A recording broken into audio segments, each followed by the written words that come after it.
이 8장부터 9장, 10장까지는 그 우상 제물에 대한 성도들의 태도가 어떻게 태도를 가지고 그 대해야 하느냐, 이 말씀이 그 8장, 9장, 10장까지 계속 나옵니다.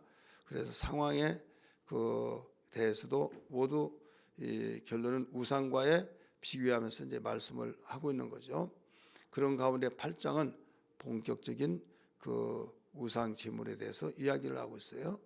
이 당시에 이 고린도에는 그 모든 그 짐승을 잡을 때 신전에서 도살을 합니다. 그래서 일부는 사제들이 그걸 먹고 나머지는 거기서 시장으로 가 팔아서 사람들이 그걸 먹고 이렇게 지내죠.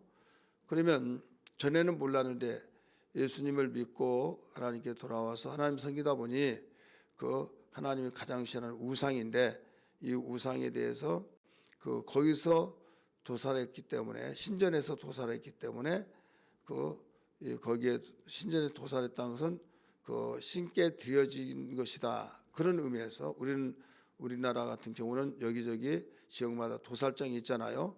그래서 이제 도매에서 소매로 해서 우리에게 밥상까지 올라오는데, 거기는 모든 100% 이 고기들을 신전에서 도살한다. 그 의미는 그 자기들이 섬기고 있는 신이 최고이기 때문에 이것도 신이 주셨다, 그것을 의미해서 이제 신전에서 도살한 거예요. 그리고 이미 말씀드렸던 것처럼 일부는 사제들이 먹고 그 나머지는 모두 시장에 이제 도매상인들이 이제 갖다가 팔고 소매인들은 이걸 사다가 먹는 거예요.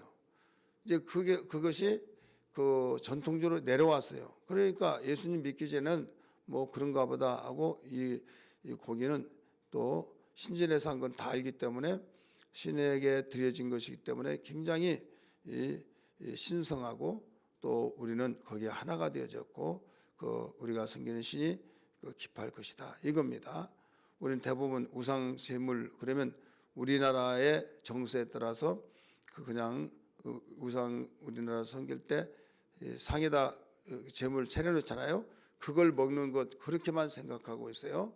여러분, 제가 하고 있는 이 내용은 이 성경을 기록할 당시 그 상황을 지금 설명하고 있는 거예요. 그래야만 성경을 제대로 우리가 이해할 수가 있는 겁니다. 그런 가운데 이제 예수님 믿고 보니까 하나님이 가장 싫어하는데 우상 숭배하는 것을 먹으면 안 된대 하면서 이제 거기에 대해서 옥신각신하다가 하나님의 진리를 가지고 주의 종이 있을 때, 바울이 있을 때는 뭐 그대로 순종만 하면 됐으니까. 그런데 바울 사도가 없고 더 나아가 말잘한 아볼로도 있었고 또 여러 사람들이 거기에서 사람의 지혜, 세상의 지혜로 인하여서 분당이 일어났지 않습니까? 그러다 보니까 이제 세상의 지혜는 육신의 생각이잖아요. 육신의 생각은 각자 다 달라요. 근거는 이 땅의 그것을 가지고 이제 생각의 차이로서 다 각각 다른데 모아보면 다 이 세상에 관한 지혜예요.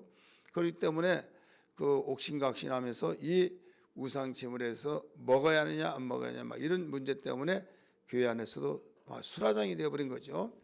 그러면 여기에 우상 제물에는 우리에게는 부침개도 있고 사과도 있고 막 다 그러잖아요. 근데 여기에서 집중적으로 다루는 것은 고기를 말하고 있는 거예요. 여기에 고기로 말하고 있다는 것은 어디에 근거를 하셨냐?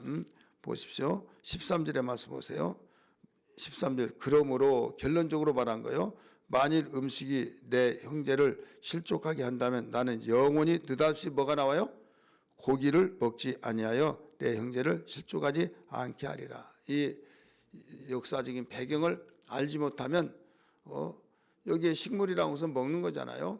그래서 우리는 이 식물, 동물 막 이렇게 구분하고 그런데 또 우리나라 정세에 이 제사상에 올라가는 것 그런 것을 연상하고 있는데 여기에서는 이런 상황을 두고 가르쳐주고 있다, 이런 말씀입니다.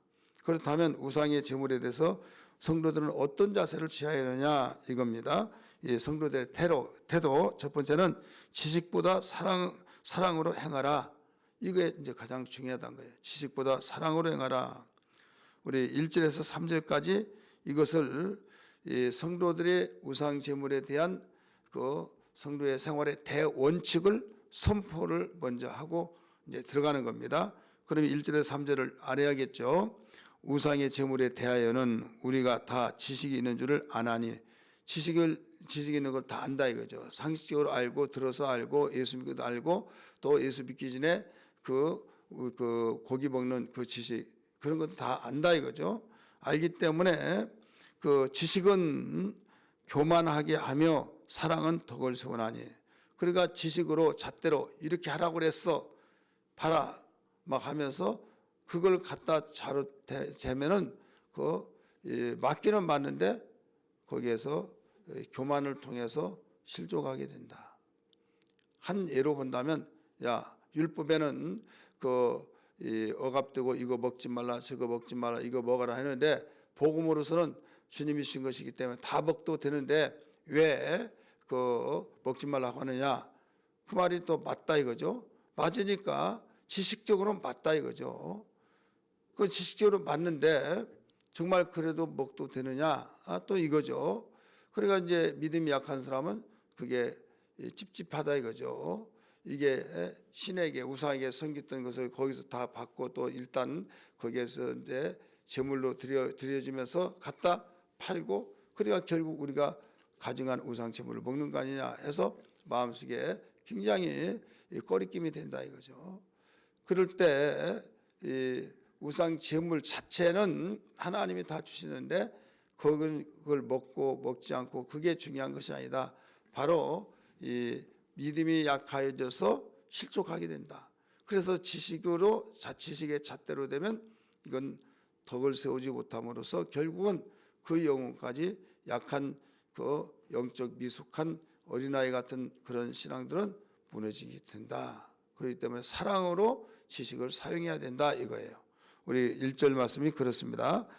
그 가운데 하반절 보세요. 지식은 교만하게 하며 사랑은 덕을 세우나니 만일 누구든지 무엇을 아는 줄로 생각하면 아직도 마땅히 알 것을 알지 못한 것이라. 예.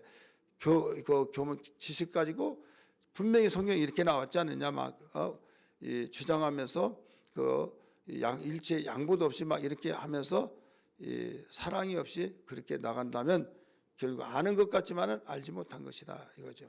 그래서 제가 강조하고 있는 것은 항상 균형 있게 그 넓은 의미에서 제가 과거에 이 성경을 기록할 당시에 고린도에서 그 신전에서 도살했다 이런 말까지도 하는 이유는 그 넓은 의미에서 이 배경을 설명을 한 거예요. 그렇다면 3절 또 보세요. 또 누구든지 하나님을 사랑하면 그 사람은 하나님도 알아주시니라. 여러분 사랑은 우리의 굉장히 민첩하게 생각과 마음과 모든 촉각들이 모두 통하게 돼 있어요. 그래서 눈빛만 보도 안다 이런 말이 있잖아요. 그래서 하나님을 내가 사랑해요. 그러면 하나님도 나를 사랑한다 이거죠. 그런데 마음 따로 행동 따로 하면서 사랑한 것 같은데 마음이 다른 데 있으면서 그러면 순간 느껴진다 이거죠. 이게 바로 하나님 주시는 모든 것을 느껴질 수 있는 촉각이고 또 이 민첩한 모두 분별할 수 있는 이 감정 속에서 나타난다 이거죠. 그래서 하나님을 네가 사랑하냐? 그러면 하나님도 사랑한다. 그런데 네가 하나님을 사랑한다고 하면서 그 약한 자들을 그 지식의 잣대를 가지고 논한다고 한다면 너 진정한 덕을 세우지 못하므로 그 영혼이 실족하게 돼서 넘어지게 된다. 그래도 네가 예수님이 십자가에 못 박혀 피 흘려 주신 그 사건으로 구원받은 너를 네가 가지고 있는 지식으로 이렇게 죄를 지게 하느냐 이런 거예요. 먹지 말라고 했던 그 자체가 무슨 죄냐 하지만은 그 말은 맞지만은 그게 결국 먹어서 꺼리낌이 되어 가지고 먹으면 안 된대 하면서 나는 먹어 나 봐봐 내가 몇 년 동안 예수 믿었냐 내가 교회 다니냐 하면서 막 들러붙들어 먹는다 이거 담대하게. 그러면 그게 자기에게 받아들여졌으면 모르는데 그게 아직도 찝찝하다 이거죠. 그렇다면 그가 그 자체가 죄가 되기 때문에 죄인 것이지 그 음식 자체는 죄가 아니다 이거예요. 하지만은 알고 있는 이상 여러분 찝찝하잖아요. 잘 먹다가 이게 뭔 줄 알아? 이거 내가 집에 갔더니 막 그 우상 제사 지냈는데 그냥 누구 싸가지고 와서 생강을 싸가지고 왔어 하면서 갖다 줬어요. 그러면 그 말을 듣는 순간부터 찝찝하겠어요? 안 찝찝하겠어요? 찝찝하죠. 이제 그런 형식이 그 전에는 똑같은 거예요. 근데 왜 말 듣기 전에는 배고픔이 잘해서 나 떡 먹고 싶었는데 나 사과 먹고 싶었는데 막 하면서 여기 그 재물을 먹고 싶었는데 어쩌면 내 마음을 알고 가지고 왔냐고 너무 고맙다고 했던 그가 그 말을 듣는 순간에 이상해져 버린다 이거죠. 이제 그러기 때문에 이런 지식과 사랑으로 우리 모든 것을 다 하나가 되어질 수 있는 신앙이 되어야 된다 이거죠. 그러면 세 번째는 바른 지식을 바르게 사용하여 바른 지식을 사랑으로 사용해서 덕을 세우고 연약한 형제들을 실족하지 않게 하는 이것이 반드시 전제되어야 된다. 이것을 가르쳐주고 있어요. 그래서 우리가 연약한 형제들을 실족하지 않으려면 어떤 것을 고려해야 하느냐. 고려할 것 첫째는 교만하지 말아야 된다. 절대로 이건 절대적이야. 누가 말하고 이런 식으로 해서 나가서 결국 연약한 자를 넘어지게 하면 이건 교만한 것이다. 이거죠. 1절부터 3절까지 나온 거고 두 번째는 형제를 지식 정도로 고려해야 된다. 형제들의 지식 정도는 고려해야 된다. 상대방의 지식 정도는 고려해야 된다. 이거죠. 약한 믿음을 이거 받아들이지 못하는 지식이야. 그러면 거기에 맞춰야 된다. 이거죠. 그래서 어린아이를 키우면서 어린아이에게 맞춰서 키운 거지 내 생각에 맞춰 이것도 모르냐 막 하면서 계속하면요 살아남을 자가 없어요. 목회자가 힘든 이유가 왜 그래요? 그 어린아이 같은 심령 속에서 다 하나하나 각각 성장의 정도가 다르기 때문에 여러분 우리가 다 어린아이 과정을 겪어서 성인이 되었고 또 자식을 낳고 키우면서도 이 어린아이는 이런 때다. 이 몇 살 먹을 때는 그러는 거야 하면서 참고 받아주고 이해하고 그러면서 이제 성인이 되었을 때는 이제 왜 너 지금 네 나이가 몇인데 하면서 훈계를 할 수도 있잖아요. 그러나 어린아이는 무조건 다 그 상대를 이 시대는 이 나이는 이 정도다. 그럴 때 받아주고 감싸주지 않으면 여러분 성장이 될 수 없다 이거죠. 그래서 그 정도의 모든 지식은 상대의 지식은 고려해야 된다 이겁니다. 그러므로 4절부터 쭉 보면요. 한번 읽을까요? 그러므로 우상의 제물을 여기서 또 그러므로 우상이 제물에 대해 나오죠. 먹는 대는 우리가 우상은 세상에 아무것도 아니로되 또한 하나님은 한 분뿐이 없는 줄을 아노라. 비록 하늘에나 땅에나 신이라 불리는 자가 있어 많은 신과 많은 주가 있으나 세상의 모든 사람들이 자기가 난 이런 신을 믿어 그러면 그 사람에게는 자기의 신이 되고 자기의 주인이 된다 이거죠. 그 사람들에게는 세상에는 인도만 봐더라도 3억 5천 가지의 신이 있어요. 3억 5천 가지의 주가 되고 신이 되어서 섬기고 있다 이거죠. 그러나 우리 알아야 할 것은 6절 보세요. 그러나 우리에게는 한 하나님 곧 아버지가 계시니 만물이 그에게서 났고 우리도 그를 위해서 있고 또한 한 주 예수 그리스도께서 계시니 만물이 그로 말미암고 우리도 그로 말미암아 있느니라 여기 나오잖아요.